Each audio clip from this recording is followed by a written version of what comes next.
नमस्कार, ओम शांति। बहुत बहुत स्वागत और अभिनंदन आप सभी का आज की मुरली चिट चैट में।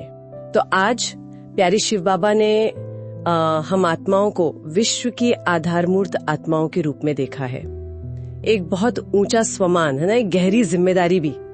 बाबा ने ये समझाया है कि कैसे यही श्रेष्ठ आत्माएं, मतलब जिन्हें वो आधारमूर्त कहते हैं, वो आत्माएं जो विश्व की नींव समान है, कैसे ये विश्व के उद्धार का आधार बनती है। जब इन आत्माओं की अवस्था ऊंची होती है, मतलब वो चढ़ती कला या उड़ती कला जिसे बाबा कहते हैं, तो सारे विश्व की आत्माओं के लिए मुक्ति और जीवन मुक्ति का रास्ता वो सहज हो जाता है। बिल्कुल। कितना अद्भुत कनेक्शन है ना हमारी स्व उन्नति और विश्व कल्याण के बीच। और देखिए, यही आत्माएं हैं जो शांति धाम, अपने असली घर का, स्वीट होम का गेट खोलने के निमित्त बनती है। जी। सोचिए, इनके द्वारा ही सब आत्माओं को दुख और अशांति से परे जाने का रास्ता मिलता है। बाबा के घर वापसी का मार्ग वो प्रशस्त होता है। ये कितनी बड़ी सेवा है। बिल्कुल। और यहाँ ये समझना बहुत महत्वपूर्ण है कि इस पूरी प्रक्रिया में बाबा बच्चों को कितना आगे रखते हैं। उनके बोल हैं, पहले बच्चे पीछे हम। हाँ। बाबा स्वयं पीछे रहकर इन श्रेष्ठ आत्माओं को, मतलब हम बच्चों को, विश्व का आधार बनाते हैं। हाँ। जैसे बीज तो बाबा हैं, लेकिन वृक्ष को थामने वाली जड़ें वो ये आधारमूर्त आत्माएं हैं। अच्छा। बाबा कहते भी हैं कि वो ऐसी विशेष आत्माओं से मिलने आते हैं। ये कितना बड़ा भाग्य है, सोचिए।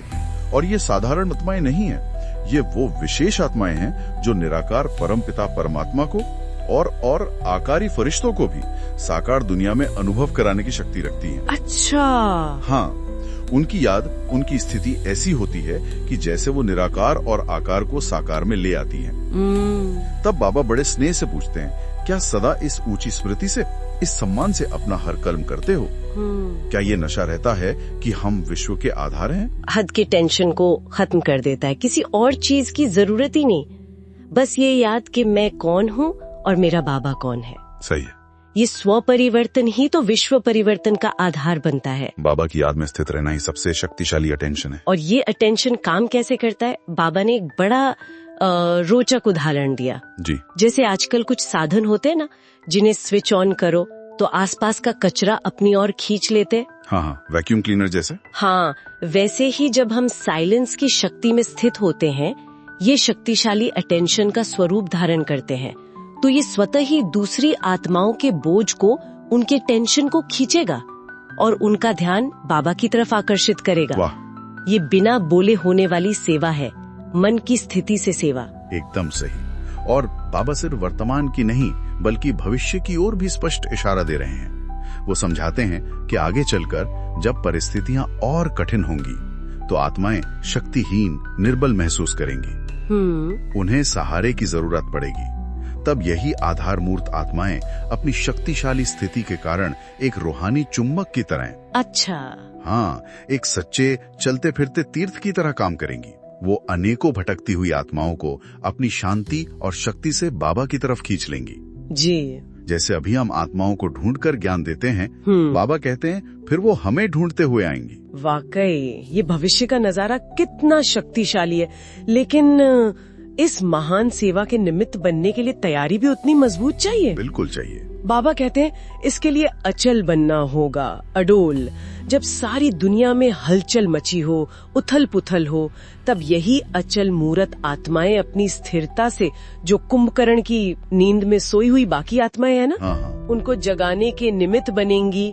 इसके लिए शिव यानी बाबा और शक्ति यानी हम आत्माएं, इस कंबाइंड स्वरूप में स्थित होना बहुत जरूरी है। अकेली शक्ति नहीं, शिव शक्ति। शिव शक्ति, बिल्कुल। और इसी गहराई से जुड़ा है बाबा का 18 जनवरी का विशेष याद प्यार का इशारा। हाँ। वो दिन हमें इसी संपन्न अवस्था की संपूर्ण फरिश्ता स्वरूप की याद दिलाता है। ये दिन हमें फॉलो फादर करने का पाठ पक्का कराता है। याद दिवस का अर्थ सिर्फ याद करना नहीं, बल्कि याद का स्वरूप बन जाना है, बाबा समान संपन्न स्वरूप में स्थित होना। तो सार यही है कि आज बाबा ने हम आधारमूर्त आत्माओं के ऊंचे भाग्य और उससे जुड़ी जिम्मेदारी को बहुत प्यार से और स्पष्ट रूप से समझाया। जी। हमारी अपनी समर्थ स्थिति, हमारी अपनी ऊंची याद की स्टेज ही सबसे बड़ी सेवा है। बिल्कुल। इसी से हम अनेकों को बाप की याद दिला सकते हैं, उनके टेंशन समाप्त कर बाबा की तरफ उनका अटेंशन खिंचवा सकते हैं। हाँ, तो अब इस पर गहराई से विचार करने जैसा है। जब हम स्वयं को सदा विश्व का आधार मूर्त समझकर अपना हर संकल्प, बोल और कर्म करेंगे, तो सोचें हम बाबा के कितने समीप अनुभव करेंगे और विश्व परिवर्तन का जो इतना बड़ा कार्य है उसमें कितने सहज रूप से निमित्त बन जाएंगे। इस शक्तिशाली स्मृति और स्वरूप में टिक जाना, स्थित हो जाना, यही बाबा के अथाह प्यार, उनकी याद प्यार का सबसे सच्चा रिटर्न देना है। बिल्कुल। ओम शांति। ओम शांति।